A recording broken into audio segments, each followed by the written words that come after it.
ያዕቆብ የ12ቱ የእስራኤል ነገዶች አባት ከ12ቱ ወንዶች ልጆች መካከል አንድ ሴት ልጅ እንደነበረችው ያውቃሉ? የዚህች ሴት ልጁ ስም ዲና ይባላል። በዛሬው የመጽሐፍ ቅዱስ ታሪክ ዲና ማናት ከሚለው ጀምረን ስለደረሰባት የመደፈር ጥቃት እንዲሁም ወንድሞቿ ለእርሷ ሲሉ አንድ ሙሉ ከተማን እንዴት እንዳጠፉ እናያለን። ይህ ሰሊሆም ቲዩብ ነው። አስተማሪና ጠቃሚ የመጽሐፍ ቅዱስ ታሪኮችና ትምህርቶች በምንለቅበት ጊዜ ቶሎ እንዲደርሶት ቻናሉን ሰብስክራይብ ያድርጉ። ይህንን ቪዲዮ ላይክ አድርገው ይጀምሩ። መልካም ቆይታ። የታሪካችን ዋና አባት ያዕቆብ ይባላል። ያዕቆብ ማለት የይስሐቅ ልጅ፣ የአብርሃም ደግሞ የልጅ ልጅ ነው። ያዕቆብ ከወንድሙ ከኤሳው ጋር በተፈጠረ ጸብ ምክንያት አገሩን ለቆ ሩቅ ወደ ሆነችው ወደ አጎቱ አገር ወደ ሜሶፖታሚያ ሸሽቶ ነበር። እዚያም ለ20 ዓመታት ኖረ። በእነዚያ 20 ዓመታት ውስጥም ያዕቆብ ትልቅ ቤተሰብ መሰረተ፣ እጅግም በጣም ሀብታም ሆነ። ያዕቆብ 4 ሚስቶች ነበሩት። ሊያ፣ ራሔል፣ ባላ እና ዘለፋ ይባላሉ። ከእነዚህ 4 ሚስቶች 12 ወንዶች ልጆችን ወለደ። ቤተሰቡ ትልቅ ከመሆኑ የተነሳ በቤተሰቡ ውስጥ የልጆች ፉክክር፣ የእናት ወገንተኝነት እና ጠንካራ የሆነ የወንድማማችነት ትስስር ነበር። ከእነዚህ 12 ወንዶች ልጆች መሃል ግን አንዲት ብቸኛ ሴት ልጅ ነበረች። ስሟ ዲና ይባላል። ዲና የሊያ ልጅ ስትሆን ከነ ስምዖንና ሌዊ ጋር በአባትም በእናትም አንድ ናት። ከ20 ዓመታት ቆይታ በኋላ ያዕቆብ ቤተሰቡን፣ ሀብቱን፣ ከብቶቹንና አገልጋዮቹን በሙሉ ይዞ ወደ ትውልድ አገሩ ወደ ከነዓን ማለትም ያሁኗ እስራኤልና ፍልስጤም አካባቢ ለመመለስ ጉዞ ጀመረ። ጉዞው አድካሚ ነበር። ነገር ግን በሰላም ተጉዘው ሴኬም ወደምትባል አንዲት ውብና ለምለም ከተማ ጫፍ ደረሱ። ያዕቆብ በዚች ከተማ ፊት ለፊት ድንኳኑን ተከለ። እንዲያውም በዚያ አካባቢ በዘላንነት ብቻ ለመኖር አልነበረም ያሰበው፣ መሬት ገዛ። ይህ የሚያሳየው ያዕቆብ ከዚች ከተማ ሕዝቦች ጋር በሰላም በጎረቤትነት ለመኖር አስቦ እንደነበረ ነው።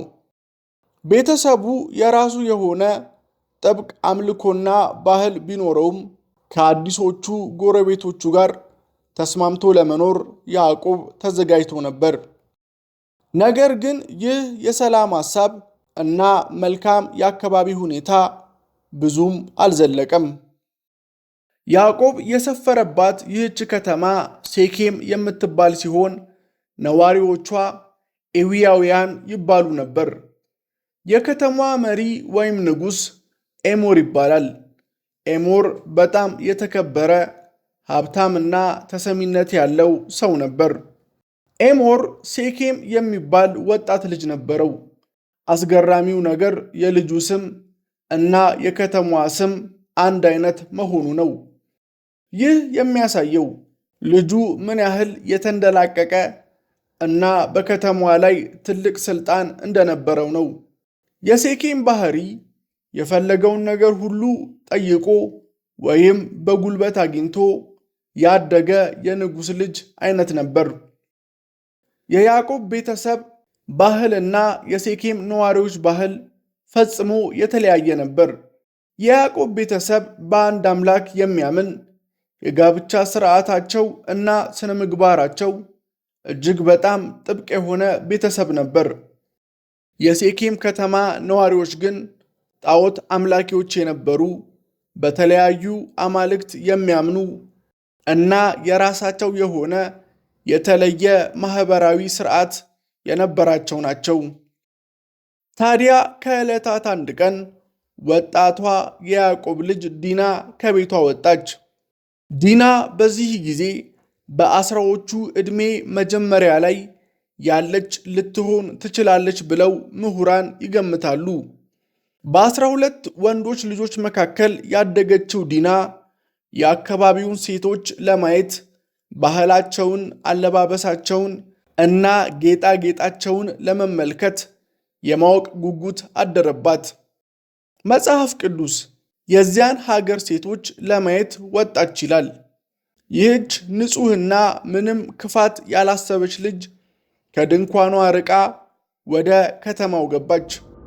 ነገር ግን ይህች አጭር ጉዞዋ የታሪክን አቅጣጫ የሚቀይር፣ የብዙዎችን ሕይወት የሚያጠፋ እና መላው የያዕቆብ ቤተሰብ ወደ ትልቅ አደጋ የሚከት ክስተትን ፈጠረ። ዲና በከተማው ውስጥ ስትዘዋወር የአገረ ገዢው ልጅ የሆነው ሴኬም አያት። መጽሐፍ ቅዱስ እንዳስቀመጠው እንዳያት ወዲያውኑ ውበቷ ማረከው። ነገር ግን እንደ አንድ ስልጣን ያለው ሰው ፍቅሩን የገለጸው በትክክለኛ መንገድ አልነበረም። ሴኬም የያዕቆብን ልጅ ዲናን ወሰዳት፣ አስነወራት። ይህ ድርጊት በያዕቆብ ቤተሰብ ዘንድ እጅግ የሚያስጠላ፣ ክብረ ነክ እና ከሞት ጋር እኩል የሆነ ትልቅ ውርደት ነበር። ነገር ግን ታሪኩ እዚህ ላይ ሌላ መልክ ይይዛል። ብዙ ጊዜ እንደዚህ አይነት ወንጀል የፈጸሙ ሰዎች ጥቃቱን ካደረሱ በኋላ ተጠቂዋን ጥለዋት ይሄዳሉ። ሴኬም ግን እንደዚህ አላደረገም። መጽሐፍ ቅዱስ ልቡ በያዕቆብ ልጅ በዲና ተማረከ፣ ልጅቷንም በጣም ወደዳት፣ በጣፈጠም አንደበት አናገራት በማለት ይናገራል።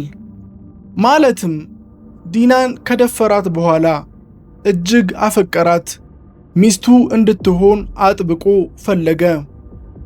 ወደ አባቱ ወደ ኤሞር ሄዶ እባክህ ይህችን ልጅ አጋባኝ አምጣልኝ ብሎ ወተወተው። አባቱ ኤሞርም የልጁን ጥያቄ ላለመቃወም ወደ ዲና አባት ወደ ያዕቆብ ዘንድ ሄዶ የጋብቻ ጥያቄ ለማቅረብ ተነሳ። ይህ በእንዲህ እንዳለ ወሬው ወደ ዲና አባት ወደ ያዕቆብ ጆሮ ደረሰ።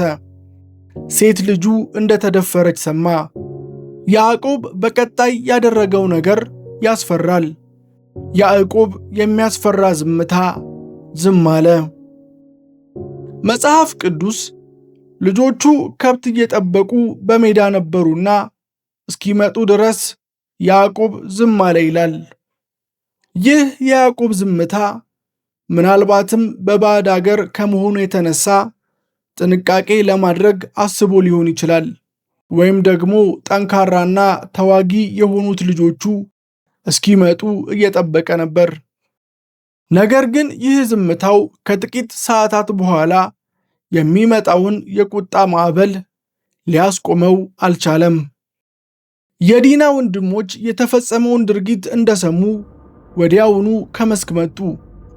አስቡት፣ 12 ወንዶች ለዚያች ብቸኛ እህታቸው ያላቸውን ፍቅርና ከለላ። መጽሐፍ ቅዱስ ሴኬም መደረግ የማይገባውን አስነዋሪ ነገር በእስራኤል ላይ በመፈጸም የያዕቆብን ልጅ ስለደፈረ አዘኑ፣ ክፉኛም ተቆጡ በማለት ስሜታቸውን ይገልጸዋል። በተለይ ደግሞ የዲና እውነተኛ ማለትም በእናትም በአባትም ወንድሞቿ የሆኑት ሁለቱ ስምዖንና ሌዊ በውስጣቸው የሚንቀለቀለውን እሳት መቆጣጠር አቃታቸው። ነገር ግን ቁጣቸውን ውጭ ላይ አላሳዩም። ከቁጣቸው ጀርባ እጅግ በጣም ረቂቅና ዘግናኝ የሆነ ዕቅድን አወጡ። የሴኬም አባት ኤሞር ከያዕቆብ ልጆች ጋር ለመደራደር መጣ። እንዲህም አላቸው፣ የልጄ የሴኬም ነፍስ በልጃችሁ ፍቅር ተነድፋለች። እባካችሁ ዳሩለት፣ እኛም ከእናንተ ጋር እንጋባ። እናንተ የእኛን ሴቶች አግቡ፣ እኛም የእናንተን እናግባ። በዚህች ምድር አብረን እንኑር፣ ንግድ እንስራ፣ መሬቱን እንደፈለጋችሁ ተጠቀሙበት። ሴኬምም በበኩሉ በፊታችሁ ሞገስ ላግኝ እንጂ የጠየቃችሁኝን ጥሎሽና ስጦታ ሁሉ እሰጣለሁ፣ ብቻ ልጅቷን ስጡኝ አላቸው። የያዕቆብ ወንዶች ልጆች በእህታቸው በዲና ላይ ስለተፈጸመው ነውር የሆዳቸውን በሆዳቸው ይዘው ለሴኬምና ለአባቱ ለኤሞር መልስ ሰጡ። እንዲህም አሉ፣ እህታችንን ላልተገረዘ ሰው መስጠት አንችልም። ይህ በእኛ ዘንድ ነውር ነው። እህታችንን ልንሰጣችሁ የምንችለው እናንተ እንደኛ ብትሆኑ፣ ማለትም በከተማችሁ ያሉ ወንዶች በሙሉ ቢገረዙ ብቻ ነው። ይህንን ካደረጋችሁ አንድ ሕዝብ እንሆናለን፣ ካልሆነ ግን እህታችንን ይዘን እንሄዳለን። ይህ ጥያቄ ከባድ ነበር። ግርዘት በዚያ ዘመን በተለይ ለአዋቂ ወንዶች ማደንዘዣ በሌለበት ጊዜ ምን ያህል ስቃይ እንዳለው አስቡት። ነገር ግን ኤሞርና ሴኬም ሐሳቡን ተቀበሉት። ወደ ከተማቸው ተመልሰው ነዋሪውን ሰብስበው አሳመኑ። እነዚህ ሰዎች ከእኛ ጋር በሰላም መኖር ይፈልጋሉ፣ ከብቶቻቸውና ሀብታቸውም የኛ ይሆናል ብለው በማሳመን የከተማዋ ወንዶች በሙሉ በአንድ ቀን እንዲገረዙ አደረጉ። አሁን የያዕቆብ ልጆች ዕቅድ በትክክል ሰርቷል። የዲና ወንድሞች የተጠቀሙት መሳሪያ የራሳቸውን ቅዱስ የሆነ የሃይማኖት ሥርዓት ወይም ግርዘትን እንደ ጦር መሳሪያነት ነበር። በሦስተኛው ቀን የግርዘት ቁስል እጅግ በሚያምበት የከተማዋ ወንዶች በሙሉ በከባድ ሕመምና ትኩሳት ውስጥ ሆነው መንቀሳቀስ ባቃታቸው ሰዓት ማንም ያልጠበቀው ነገር ተፈጠረ። የዲና ወንድሞች ስምዖንና ሌዊ ሰይፋቸውን ታጠቁ። ሁለቱም ብቻቸውን ምንም አይነት መከላከያ ወደሌላት ሁሉም ወንዶች በሕመም ወደሚሰቃዩባት ከተማ በድፍረት ገቡ። ያለምንም ርኅራኄ በከተማዋ ያሉትን ወንዶች በሙሉ በሰይፍ ፈጇቸው። የከተማዋን መሪ ኤሞርን እና ዲናን የደፈራትን ሴኬምን ገደሏቸው። ወደ ሴኬም ቤት ገብተው እህታቸውን ዲናን ይዘዋትም ወጡ። ጭካኔያቸው በዚህ ብቻ አላበቃም። ስምዖንና ሌዊ ወንዶቹን ከገደሉ በኋላ የተቀሩት የያዕቆብ ልጆች ወደ ከተማዋ ገቡ። እህታቸው ስለተነወረችባቸው ከተማዋን በሙሉ ዘረፉ። በጎቻቸውን፣ በሬዎቻቸውን፣ አህዮቻቸውን፣ በከተማና በሜዳ ያለውን ሁሉ ወሰዱ። ሀብታቸውን ሁሉ ዘረፉ። ሴቶቻቸውን እና ሕፃናቶቻቸውን በሙሉ ደግሞ ማረኩ። በአንድ ቀን በአንዲት ሴት መደፈር ምክንያት አንዲት ሙሉ ከተማ ከነ ነዋሪዎቿ እና ከነ ሀብቷ ጠፋች። ይህን ዘግናኝ ድርጊት ሲሰማ አባታቸው ያዕቆብ በድንጋጤና በፍርሃት ተዋጠ። ስምዖንንና ሌዊን ጠርቶ በዚህ ሀገር ነዋሪዎች በከነዓናውያን እና በፌርዛውያን ዘንድ እንደ ጥምብ አስቆጠራችሁኝ። ትልቅ መዘዝ አምጥታችሁብኛል። እኔ በቁጥር ትንሽ ነኝ። እነሱ ተሰብስበው ቢመጡብኝ እኔም ቤቴም እንጠፋለን አላቸው። ልጆቹ ግን በድርጊታቸው አልተጸጸቱም ነበር። አባታቸውን ታዲያ እህታችንን እንደ ዝሙት አዳሪ ይድፈራት ብለው መለሱለት። ነገር ግን ይህ ድርጊት እንዲሁ በቀላሉ የታለፈ አልነበረም። የረጅም ጊዜ መዘዝ አስከትሏል። ይህ ታሪክ ከተፈጸመ ከብዙ አስርተ ዓመታት በኋላ ያዕቆብ አርጅቶ ሊሞት አልጋ ላይ በዋለበት ሰዓት 12ቱንም ልጆቹን ሊመርቅ ሰበሰባቸው። ተራው ወደ ስምዖንና ሌዊ ሲደርስ ያዕቆብ ያንን ከዓመታት በፊት የተፈጸመውን የሴኬምን ጭፍጨፋ አልረሳውም ነበር። በእነሱ ላይ ምርቃት ሳይሆን ከባድ ትንቢትና እርግማን ተናገረ። ስምዖንና ሌዊ ወንድማማቾች፣ ሰይፎቻቸው የዓመፅ መሳሪያዎች ናቸው። ወደ ሸንጓቸው አልግባ፣ ጉባኤያቸው ውስጥ አልገኝ። በቁጣ ተነሳስተው ሰዎችን ገድለዋል። የበሬዎችንም ቋንጃ እንዳሻቸው ቆራርጠዋል። እጅግ አስፈሪ የሆነ ቁጣቸው፣ ጭከና የተሞላ ንዴታቸው የተረገመ ይሁን። በያዕቆብ እበትናቸዋለሁ፣ በመላው እስራኤልም አሰራጫቸዋለሁ። ያዕቆብ ልክ እንደተናገረው ሆነ። እስራኤላውያን ከዓመታት በኋላ ሀገር ሲመሰርቱ የሌዊ ነገድ የራሱ የሆነ ርስት ወይም መሬት አላገኘም። በእስራኤል ሁሉ ተበታትኖ ካህናት ሆኖ ቀረ። የስምዖን ነገድም እንዲሁ ከይሁዳ ነገድ ጋር ተቀላቅሎ የራሱ የሆነ ትልቅ ግዛት ሳይኖረው ቀረ። የዲና እና የወንድሞቿ ታሪክ የሚያስተምረን ትልቅ ቁም ነገር አለ።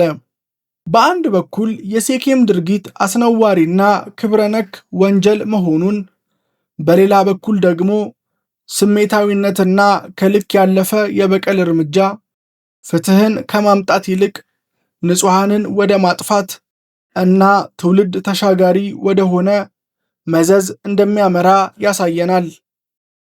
የያዕቆብ ልጆች ለእህታቸው የነበራቸው ቅንዓት ትክክል ሊሆን ይችላል።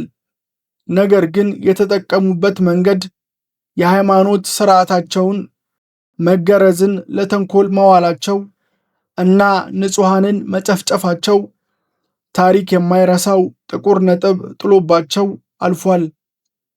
ታሪኩን እንዴት አገኛችሁት? የዲና ወንድሞች ያደረጉት እርምጃ ተገቢ ነበር ብላችሁ ታስባላችሁ ወይስ ከልክ ያለፈ ጭካኔ ነው? ሐሳባችሁን በኮመንት ላይ አሳውቁኝ። የዛሬው የመጽሐፍ ቅዱስ ታሪክ ይህን ይመስል ነበር። ሰብስክራይብ እና ላይክ ማድረጉን አይርሱ። በሌላ የመጽሐፍ ቅዱስ ታሪክ እስከምንገናኝ መልካም ቆይታ